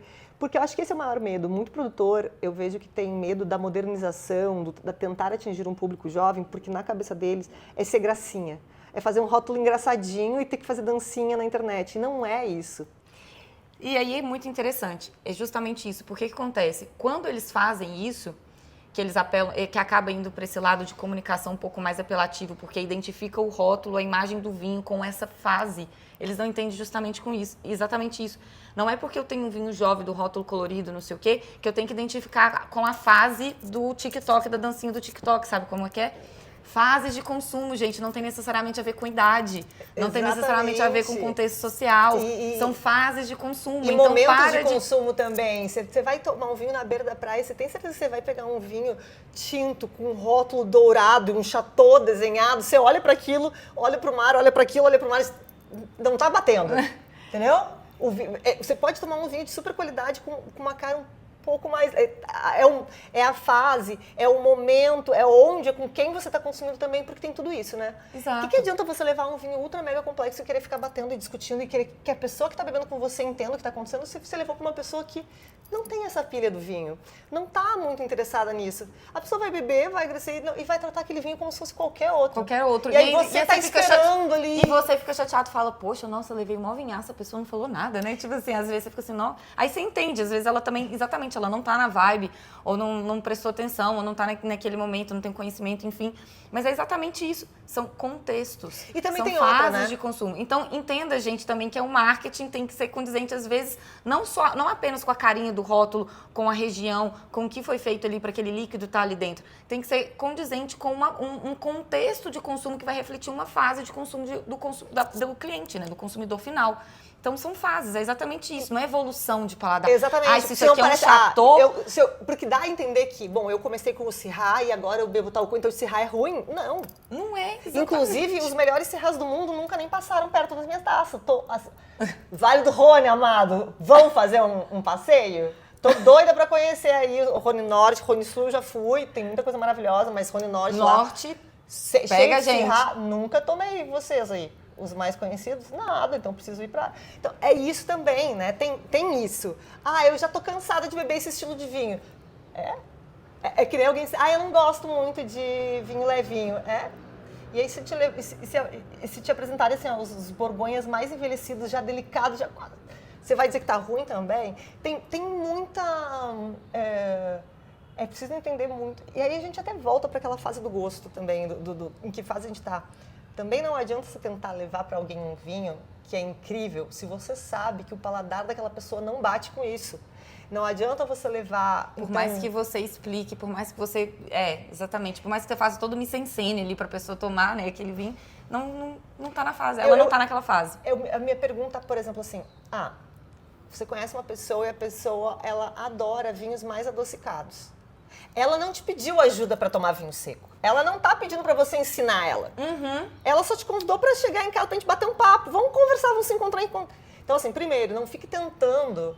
Eu acho que é muito chato a gente ficar tentando forçar com que a pessoa saia de um vinho doce para um outro vinho que você acha que é melhor. Quando a pessoa não quer. Uma coisa a pessoa te pediu, me ajuda. O que eu posso tomar para começar? Porque eu não gosto de tal coisa. Outra coisa é você querer forçar que a pessoa faça aquilo. E assim... Abra a cabeça, se você tem um amigo que gosta de um vinho mais adocicado, o que você pode levar? Que vai bater com ele e com você. Pô, pensa num Amarone, pensa numa coisa diferente, que tem aquele toque, sabe? Dá para encontrar, não adianta, tem que entender que também você tá numa fase de paladar, o seu amigo tá noutra fase, e você tentar impor a sua também vai ser chato. Exatamente. Acho que a palavra-chave da sua fala foi assim... Não adianta você forçar para outro o que você acha melhor. É melhor para você, cara pálida, não é melhor para o outro. E eu sempre digo, aprender sobre vinho é para beber melhor. E o que é beber melhor? É beber o que você gosta. É entender o que você gosta para você ir atrás de diversificar em cima do que te agrada. Porque assim, aquela coisa, o que é caro e o que é barato? Tudo depende. Um vinho que eu achei horroroso por R$50 ainda é caro. Pra mim é caro, Porque eu rasguei R$50. Eu preferia que ele fosse... Eu preferia ter pagado um pouquinho mais por um vinho melhor. Porque uma coisa... às vezes a gente encontra um vinho barato que a gente gostou e tal, mas beber barato é garantir que você sempre vai gostar do que você está comprando. Então, acho que esse é o primeiro ponto. Por isso que a parte de aprender é legal, porque a gente começa a entender... eu gosto de vinho. Eu estou numa fase que eu estou gostando de vinhos que sejam potentes, mas eu também não quero nada de tanino... Assim, eu quero um tanino mais macio, mas eu quero um vinho potente. Bom, então você não vai comprar nada de Nebbiolo jovem, sabe? Você também, se você for comprar... Também não dá para pegar vinho de região muito fria, que você sabe que vai ser meio ácido demais. Você quer uma coisinha um pouco mais encorpada, mais redondinha. Você começa a entender o que você vai gostar na hora de comprar, porque se você comprar uma coisa e você não gostar, isso é rasgar dinheiro e isso não é economizar. Então também estudar um pouquinho, entender o que você está gostando. Por isso que é legal. A gente fala o que a gente está gostando de beber agora, mas e quem não entende de vinho, como é que faz? O ideal é tentar entender por que eu estou gostando desse tipo de vinho. O que me agrada nele? Me agrada o cheirinho de fruta que tem. Bom, então você sabe que você gosta de vinho que tem aroma, que é aromático, não é neutro. Os neutros você não vai gostar tanto.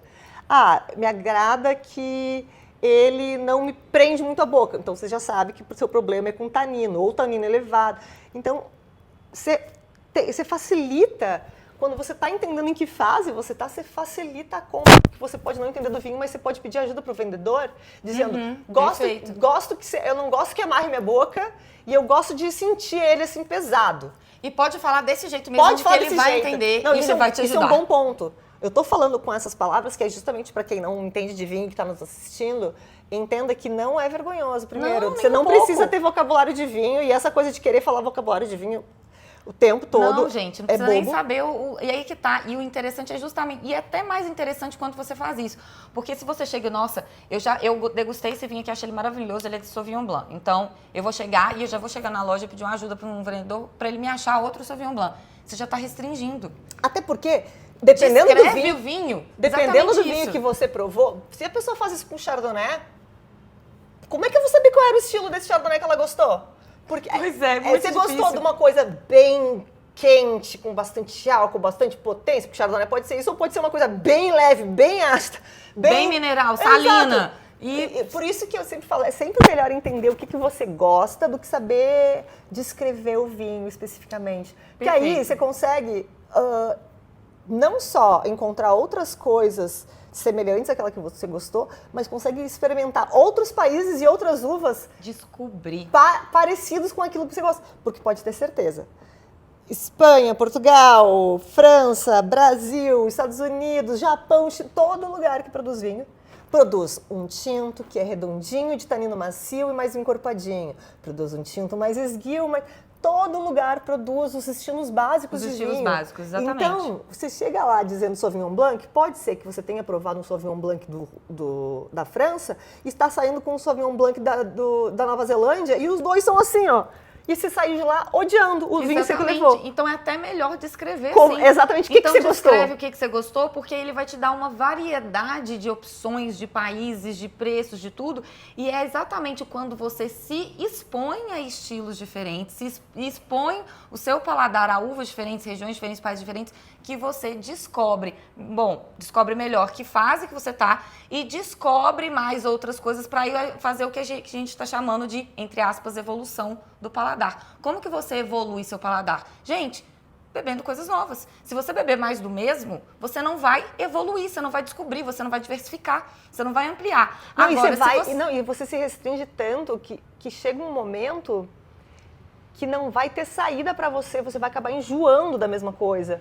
Porque se você não se abre para outras coisas, descobri que tem esses 3 vinhos aqui que eu gosto, e compra sempre os 3, vai chegar um momento que aqueles 3 não vão mais servir. Vão saturar. E aí você vai ter que começar esse processo de novo. Então é melhor já sair meio aberto, mas entender exatamente qual é o estilo. Você está numa fase de vinho potente? Quase derrubei. Prova todos os potentes, descreve isso na loja. Diz assim, eu gosto de vinho assim, assim, assado, eu tenho até 50 para gastar. Tenho até 100 para gastar. Esse é um ponto, hein, gente? Não tenham vergonha de dizer restaurante, loja, onde for. O valor do investimento. Aliás, esse é o primeiro ponto que você deveria dizer. Eu quero até tanto. Começa aí. E aí começa a descrever o que você quer. As pessoas acham que é vergonhoso falar isso. Para quem está vendendo, é a primeira coisa que você quer que te digam, porque é o primeiro filtro que você vai fazer. Não é muito diferente, às vezes, né? Que o povo fala assim, mas eu vou falar isso, mas vergonhoso. Não é muito diferente, às vezes, numa loja de roupa, gente. Vamos lá, vamos poupar o tempo do vendedor e o seu próprio. Você tá Por que eu vou te mostrar esses vinhos de 600 reais se você vai gastar só até 100? E assim, a gente quer vender os de 100 tanto quanto os de 600, porque eles estão aqui para uma coisa, né? Para ser vendido. Exatamente, para ser vendido, perfeito. Não dá para ter vergonha. Eu acho que esse é o primeiro ponto. O segundo ponto é tentar entender o que está gostando. E quando não gostar, também entender o que não gostou. Porque às vezes você acha que é a uva, e aí você deixa de provar essa mesma uva de outro produtor, de outra região, achando que você não gosta e se priva tanto. Tem muita uva que, assim como a gente falou... E às vezes é até mais fácil a gente se descobrir partindo do que a gente tem certeza do que a gente não gosta do que a gente gosta. Porque às vezes você fala assim, eu não sei descrever muito bem o que eu gosto, não. Mas eu sei que se acontecer isso... Não pode ser assim. Se eu tomar e travar aqui do lado, acontecer isso, cara, eu não vou tomar de novo. Ou você pode ser uma pessoa com um paladar muito versátil, que nem o do Thiago. O Thiago não diz não pra nada, somente uma coisa. Excesso de floral. Excesso de aroma floral. É onde ele morre. Inimigo do floral. Ele morre no Viognier, ele morre no Torrontés. Qualquer um desses vinhos que tenha sido feito em uma região muito quente tende a ficar mais alcoólico. Quando vinho muito alcoólico com floral é onde ele morre. Ele não consegue de jeito nenhum. É muito engraçado. Mas qualquer outro negócio... Qualquer outra coisa ele aceita. Tá bebendo. E essas fases são muito malucas, porque a gente vai circulando e eu acho que... isso eu tava falando. Você bebe um estilo de vinho por uma razão. Aí você começa a ir para outros estilos de vinho. Muitas vezes você começou num estilo de vinho porque foi o que te indicaram. Seus amigos disseram que é legal começar com a uva X. E você começou naquela uva, você não gostava muito. Então você começou, não gostou, provou vários, não gostou, foi indo para uma outra uva, foi indo e gostou. Aí você, naquela época eu tomava aquilo, mas você nem gostava muito daquilo. Se você voltar naquilo, talvez hoje você goste. Tem muita coisa que a gente prova numa fase que a gente não tá com aquele paladar, que a gente não tá pronto para aquilo. Uma ótima coisa, um ótimo exemplo é sempre Jerez, né? O Jerez é um vinho esquisito. Nossa, sim, Jerez. É esquisito, Eu mas tive chega um muita momento... dificuldade com Jerez, Só que tá? chega um momento Muita. que, assim, que às vezes chega, esse, Não- momento, não esse vinha. momento chega, tá? Ele chega pra todo mundo. Às vezes ele chega rápido e chega devagar, mas ele chega e todo mundo se apaixona por essa merda. Exatamente, foi difícil, eu falei, foi difícil, gente. Mas, Difícil no cara, começo, tá? Hoje é tá isso. facinho, facinho. É tipo tomar o café sem açúcar pra quem nunca tomou café ou pra quem tomava café com açúcar. Tipo, cara, é esquisito pra caramba no começo, mas chega um momento que você diz como é que eu tomava aquilo antes. Sabe uma analogia que sempre vem pra mim fora do mundo do vinho, mas que eu acho que é super didática, que eu acho que eu, pelo menos, não vou falar todo mundo, mas muita gente passou, pelo menos eu passei, açaí. Primeira vez que eu botei açaí na boca, eu falei, gente, terra, é isso. Ah, mas vem com xaropinho de guaraná, não sei o que, frutinha, bananinha, não sei o que. Eu falo, gente, não dá.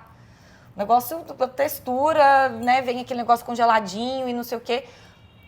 Cara, eu tomei açaí, era porque eu lembro quando eu era tipo, né, adolescente, quando começou a ter muito açaí pra tudo quanto é lado, era meio que modinha, a galera marcava de Comprava sair. toda hora. Exatamente, a galera marcava de sair pra tomar açaí. Eu falava, pô, tem que tomar açaí. Detestava.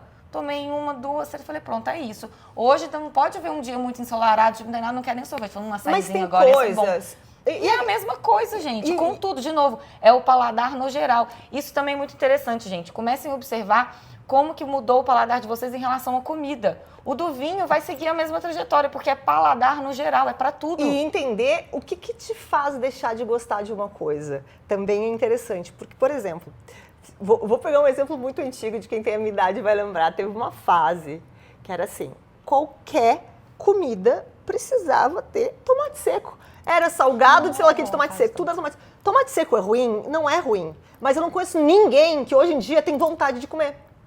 As pessoas, nenhuma diz, eu acho horroroso, eu acho...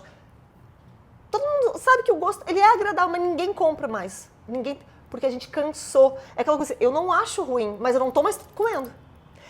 Assim como eu digo, eu não acho, tem várias bandas ou várias fases de algum músico que eu gosto, que eu amo. Mas eu não tô conseguindo ouvir nesse momento, eu vou ficar uns 3 anos sem ouvir, eu acho que, sabe? Cansei. E isso acontece. Às vezes é ranço porque você viu demais. Às vezes, sabe o que acontece? Às vezes você teve uma experiência ruim, você tava tomando um vinho e você comeu alguma coisa que te fez passar mal. Mas a memória é aquele vinho. Muitas vezes você passou mal por alguma situação com um vinho e que você não quer mais tomar porque você ficou traumatizado com aquilo, sabe? Tem uma experiência ruim. Você teve uma experiência ruim com uísque. Vermute, O no meu uísque caso. e eu amo vermute, mas assim, sabe, vermute é ruim? Não, você teve uma experiência eu tive horrível. uma experiência péssima, exatamente. Eu tive isso quando eu era muito jovem com uísque. Eu sei que eram uísques muito ruins que participaram da experiência dos drinks, que era aquela época de uísque com energético. Era uísque ruim, bagaceiro. Mas hoje, se eu sinto o cheiro...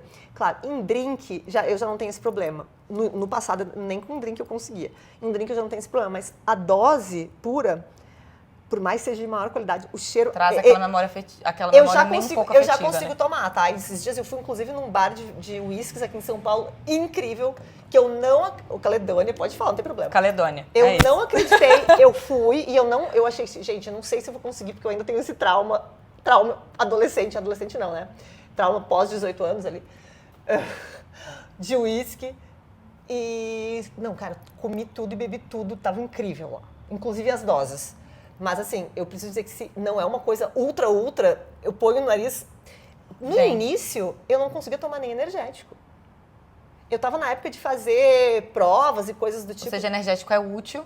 Porque o cheiro do energético me lembrava aqueles porcas de uísque energético. Então, às vezes, a fase não tem nem a ver com... A fase tem a ver com trauma seu, ou tem a ver com raiva de alguém. Ai, tinha um ex-namorado que gostava, só não tomava quero. isso, então não quero nem ver. Ou então, assim, você gostava tanto que você comprou um estoque disso, agora você não pode ver na frente.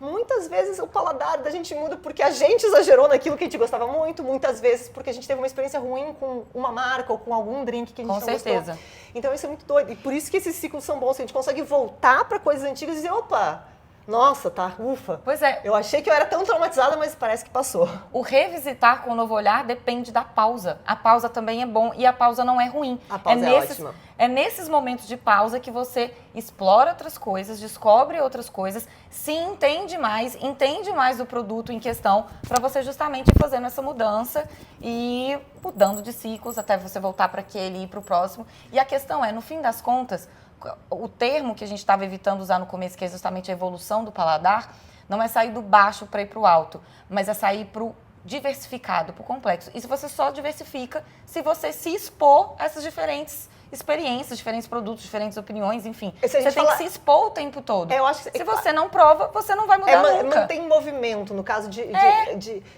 não evoluir, mas se mantém em movimento. Exato. E, inclusive, aceite também que tá tudo certo se você cansar do vinho e parar de beber por um tempo também, quiser beber só cerveja por um tempo, tá tudo bem também. Faz bem fazer uma pausa de alguma coisa que você está consumindo muito. Faz bem você fazer para sentir saudade, não é? Eu falo isso de relacionamento, é bom dar uma pausa para sentir saudade. Não, às vezes até isso. Quando a gente estava falando agora sobre todos os podcasts que eu gravo com o pessoal do vinho, eu pergunto o que você bebe quando você está de folga, a maioria das pessoas diz que não bebe vinho.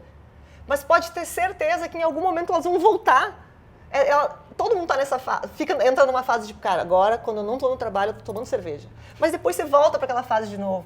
Então tá tudo bem, mesmo que você decida que, cara, cansei, dei uma cansada agora, porque bebi demais no fim de semana, porque o fim do ano foi pesado, por qualquer motivo que seja, tô dando uma pausa no vinho, ou tô dando uma pausa no álcool agora, daqui a uns 2 meses eu vou voltar. Faz bem também. Exatamente. Tudo isso faz bem. E aí tem a outra coisa também, que aqui a ideia não é o papo técnico nem nada da coisa, porque as fases elas vão mudando justamente por isso. Quando a gente fala fase, a gente estava exatamente como a gente começou a falar, né? A gente fala de tudo. Fase de música, fase da culinária, a fase do vinho, a fase da bebida alcoólica no geral, enfim. São fases que a gente vive, fases mais pesadas de trabalho que exigem outras coisas, fases mais leves da vida, fases de viagem. Cada fase são estilos de coisas, de N coisas que te acompanham, música, enfim. Mas também tem a questão que a gente não pode esquecer que à medida que a gente envelhece também, isso aí já é o ponto fisiológico da coisa, a gente vai envelhecendo, os nossos botões gustativos vão diminuindo. Então, quando você revisita, não é só revisitar sobre um novo olhar, um novo conhecimento, uma nova experiência, uma nova fase. Muitas vezes, nova você. É uma nova você. E muitas vezes você vai você vai degustar um vinho hoje, você gostou, amou e tal, bebeu muito dele, cansou, parou. Daqui 1 ano, 2, você vai lembrar dessa marca, vai lembrar desse vinho e fala, pô, vou comprar uma caixinha daquele vinho de novo para ter em casa. Você toma ele de novo, ele vai parecer ter outro sabor. Às vezes, de fato, ele tem outro sabor, porque, desculpa, você envelheceu nesse tempo, já perdeu uns botões. O vinho também muda, porque o clima muda, tudo muda, então muita coisa muda. Aí vai mudar a safra, aí vai mudar, às vezes, o estilo do produtor, que o produtor começava a produzir desse jeito, mas agora com o aquecimento global, já não faz mais a malolática, porque ele precisa preservar a acidez, porque antes não tinha, enfim. A gente pode entrar em N papos sobre isso. Mas aí o produtor mudou, tudo muda. Então, você ter essas fases e ir revisitar, cara, é muito bom, muito legal. A gente tá num vinho diferente agora, né? Agora a gente chega num vinho diferente, porque a gente conversa muito, mas a gente também bebe muito, gente. Mostrou, ó, esse aqui era o primeiro que a gente tomou, que é o vinho da Catalunha. Bem Plantar Blanc. Bem Plantar. Ele é um vinho orgânico, como quase tudo na Catalunha. Catalunha é um país. Olha, eles adorariam que fosse. Um país, uma região que investe muito, inclusive, criou uma denominação só para cavas orgânicos, né? Então tem muita coisa, mas agora a gente está tomando, a gente saiu da Espanha e está na França. Estamos tomando o Chardonnay La Rive Musicienne, do Passarinho. Sim, eu vim do Passarinho, vocês já devem ter visto ele, a Nath comentando dele antes, né? Eu, na verdade, eu postei, eu acho que mês passado, o Pinot desse aqui. Exatamente. E o Pinot Noir fez tão pouco sucesso que a gente foi atrás do produtor e falou, olha, agora a gente quer a versão do branquinho de novo, né? Estamos num país tropical, super quente, nossa preferência ainda junta com as nossas preferências, com a nossa fase do momento. Fase do momento. Exatamente. E aí a gente conseguiu, aí eles estavam produzindo esse Chardonnay, fizemos uma degustação e a gente acha que ele entrega tão bem quanto o Pinot Noir para ser justamente isso, tá, gente? Esse é o vinho de bebê. Igual a gente tá fazendo aqui, sentando, batendo papo, trocando ideia. Tanto que agora que eu reparei que eu tava servindo outro vinho. E isso é importante também. Inclusive, sempre é importante você ter esses vinhos em casa. Eu sempre falo, porque quando você recebe gente em casa, você começa com um tipo de vinho, você não pode chegar 4 da manhã, quando tá todo mundo trocando pé, e querer abrir o vinho ultra, que ninguém vai saber reconhecer. Se podia servir água, aquilo é do mesmo. Entendeu? É sempre bom ter o vinho bacana, básico, para abrir sem... Que é ali, ó, quando o convidado pergunta, pode pegar ali. Pode pegar ali. Pode pegar você mesmo. Ali você pode pegar, você vai gostar, já tá na temperatura certa, entendeu? É sempre bom. Exatamente, é muito bom, né? A ordem de degustação quando a gente tá com amigos, ela é oposta da ordem de degustação do trabalho. A gente tem que começar com mais complexo para prestar atenção e depois só vai pro resto. Você não vai descartar nenhum, né? Aí você sabe que você vai precisar... O último vai ter que ser o vinho água. Esse aqui, qual é o valor desse? Esse aqui, ele E vai tem um preço super bom Ele tá com preço super bom. Eu acho que ele tá coisa de R$10 só mais caro do que o Pinot Noir, gente. Mas aí a gente sabe, né? Pro Mami sempre vai ter um descontinho. Não, e tem, eu tô sabendo Sempre tem que tem um esse mês descontinho Mami. tá rolando umas promos esse mês que, pra esse tipo de vinho aqui, tá rolando umas promos de quantidade. Quando você compra a caixinha fechada de 6, paga melhor. Paga-se melhor, exatamente. E pra Gente, quem vive aproveitem, pedindo, tá? né? O pessoal vive pedindo vinho BBB. E Temos tem mais um. Vocês tinham um Chardonnay. BBB Pinot Noir, agora tem um PBB Chardonnay. Não, Podem comprar. ele é bem gostoso mesmo. Bem refrescantezinho, bem né? gostoso mesmo. aham. Nossa, levinho, adoro. Muito gostoso esse. E vamos lá, pra gente encerrar aqui. Que fase de vinhos que você acha, que você achou que você teria e não teve? Ou que você achou que ia durar muito tempo e não durou? Qual foi aquela fase assim, nossa, agora eu tô nessa e não passou? Espumante. Cara, eu tive uma fase, eu tava, porque eu comecei a fazer muitos, eu faço sempre que eu posso, eu vou fazendo uns cursozinhos, assim, tem muito curso online, muita coisa interessante, que eu sempre vou achando e eu sempre pesquiso. E eu entrei numa fase de espumante, eu fiz uns cursos de champanhe, sabe, tentando entender mais sobre champanhe, comecei a ler, tinha um curso da Enocultura que eu fiz também, um cursozinho rápido, inclusive foi o Paulo que deu esse curso. Tem um site de champanhe e tal, que você entra lá, tipo, como se fosse da denominação de origem, que eles têm um curso lá que eu já fiz também. Então, eu entrei numa fase do espumante, tipo, nossa, que legal, que bacana, quero entender. Aí fui tomar Surly, aí peguei entre a cara no Surly, aí tomei um Petinat ou outro e tal. Não estava tão em voga quanto está ficando agora, era mais difícil, assim, de achar. E é muito interessante porque eu acho o processo de produção de espumante, eu acho fantástico. Genial. Eu acho exatamente genial. E aí você entra na parte da história da coisa e tem, né, a Madame Clicquot, que foi tipo, pô, uma mulher que fez uma diferença gigante para a indústria, que pensou no método que a gente deixa o espumante límpido até hoje. Então, assim, foi uma coisa que me empolgou muito. Mas me empolgou muito na parte do estudo da teoria. Na hora de provar, no entanto. Na hora de provar, tipo assim, degustei ótimos champanhes, fui atrás de Mas champanhes. dá vontade de beber a garrafa inteira? Exatamente, não dá. Não me pegou, sabe? Tipo, falei, cara... Então, sabe que eu não tenho... Faz muito tempo que eu não bebo espumante, guria. E eu tive uma fase... E aí foi fase. Que aí, tá, mais uma vez, não foi uma fase de gosto, foi uma fase de aconteceu. A gente, quando morava no Rio Grande do Sul, a gente teve um sítio em Monte Belo do Sul, que durante um período a gente estava arrumando, né? Construindo estradinha para poder subir. E a gente ia toda hora para lá. E a gente tinha um amigo lá, o Dani, da Vinhas do Tempo. O Dani estava na fase, bem no começo da vinícola dele, produzindo Petinat. Então a gente tomava todo fim de semana. A gente, assim, ia na casa dele e era 10 garrafas de Petinat que ele fazia. Foi tanto espumante, tudo bem. Petinat, o dele era super ácido e tudo mais, mas já não tem aquela pressão absurda que o espumante normal tem. Tem que ter cuidado assim, para abrir, mas não tem essa pressão toda. Foi tanto que eu passei da fase da afta, começou a me dar azia. Nossa! Que eu tive, menina, eu não conseguia mais tomar espumante. Eu fiquei um tempo, assim, eu acho que fiquei uns 6 meses, que eu tinha medo de tomar e sentir dor no estômago, de tanta azia que começou a me dar, era tanta acidez, o tempo todo, acidez. Começou a me dar azia, mulher. E aí eu fiquei traumatizada um pouco com espumante por um tempo. Claro, hoje eu bebo, mas geralmente é assim, chegou no almoço, alguém serviu uma taça de espumante, eu bebo aquela taça de espumante e eu parei ali. Se alguém vier festa, né? Vai o brinde é com espumante, vamos lá. Vamos na beira da piscina, vamos levar um espumante. Não, vamos levar um vinhozinho branco bem tranquilo, que não dá azia. Que eu fiquei traumatizada. E eu sei que não é, eu sei que foi pela quantidade. Era assim, a gente ficava lá em 3 pessoas, bebia um monte de garrafa, sem comer nada direito. Era, obviamente, uma maneira sem tomar água direito, sem comer direito, enfim. Mas o trauma fica o quê? É o tipo de bebida. Então, assim, Petinat, espumante, qualquer coisa que tiver gás, meio que me traumatizou, assim. Então, eu bebo, mas bebo bem moderado, que é pra não sentir azia.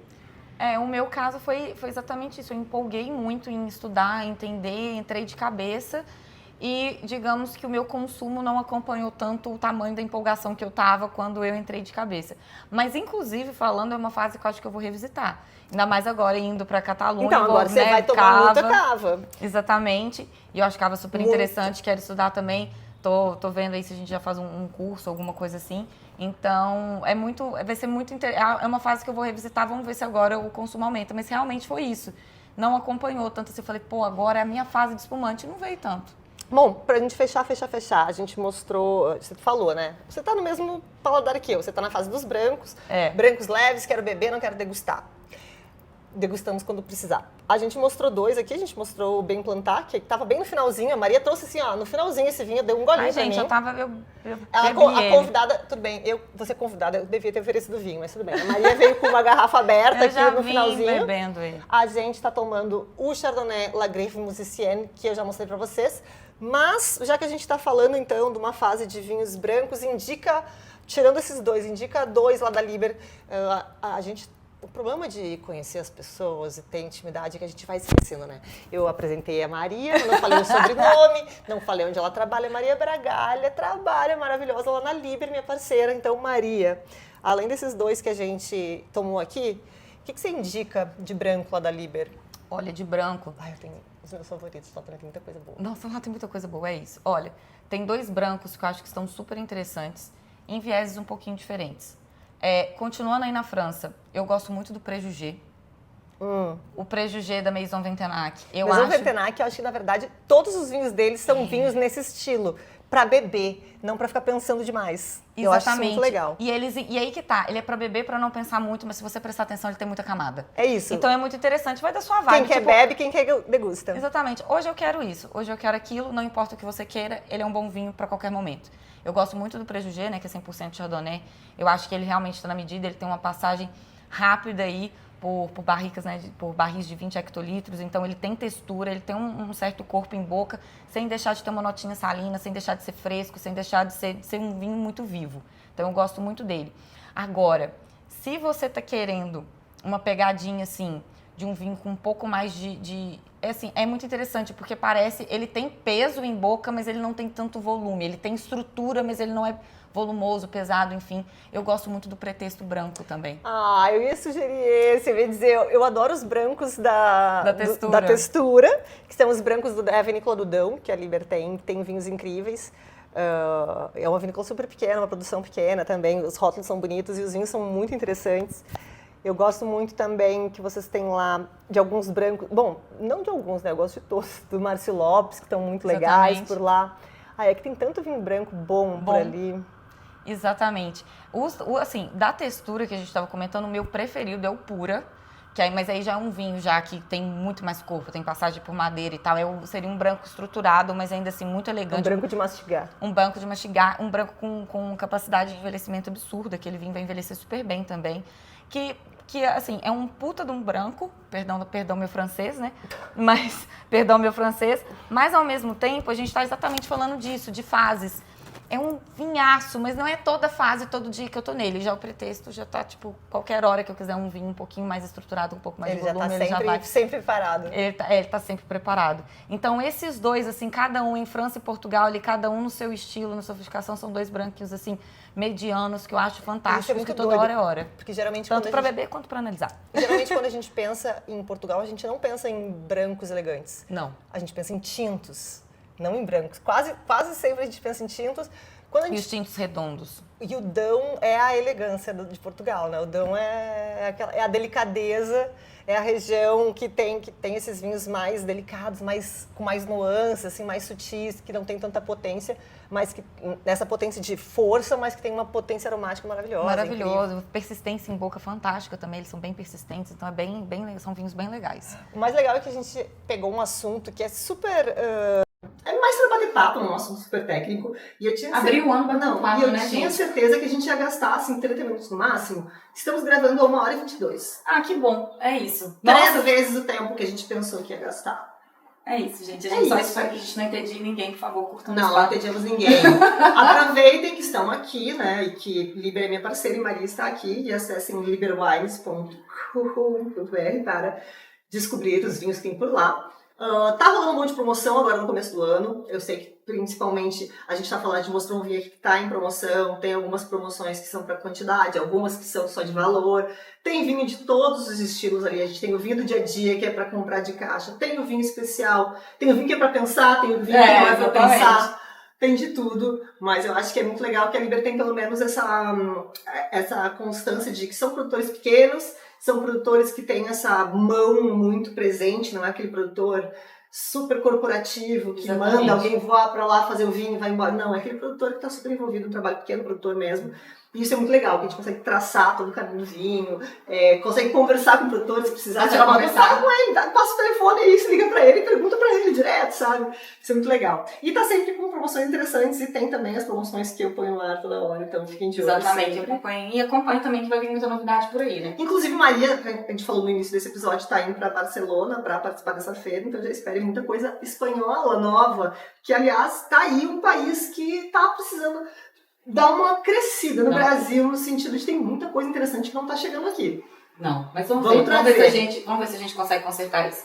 Então é isso, eu espero que vocês tenham gostado. Se você tem alguma coisa para acrescentar nesse nosso papo, eu sei que todo mundo passa por essa coisa de fases no mundo do vinho, manda uma mensagem pra gente, deixa essa mensagem aqui no YouTube, se você tá assistindo pelo YouTube. Se você tá no Spotify, aproveita e vai no nosso YouTube, que a gente tá com um monte de conteúdo novo. Então, segue a nossa página do YouTube. O site também voltou a ser abastecido, então o nome mag.com.br está cheio de matéria nova. É isso. Entre no site da Bíblia, dê uma olhada nas promoções, nos vinhos que tem por lá. Sempre tem alguma novidade, sempre tem um produtor novo. E tudo que tem lá já é muito legal. E é isso, Mary. Muito obrigada por me receber. Muito obrigada por ter vindo. Adorei o papo, adorei começar o ano desse jeito. Essa honra de ser o primeiro podcast do ano e vamos com tudo para 2025, que aconteça mais vezes. É isso, então tá, um brinde pessoal e até a próxima. Até o próximo domingo. Até.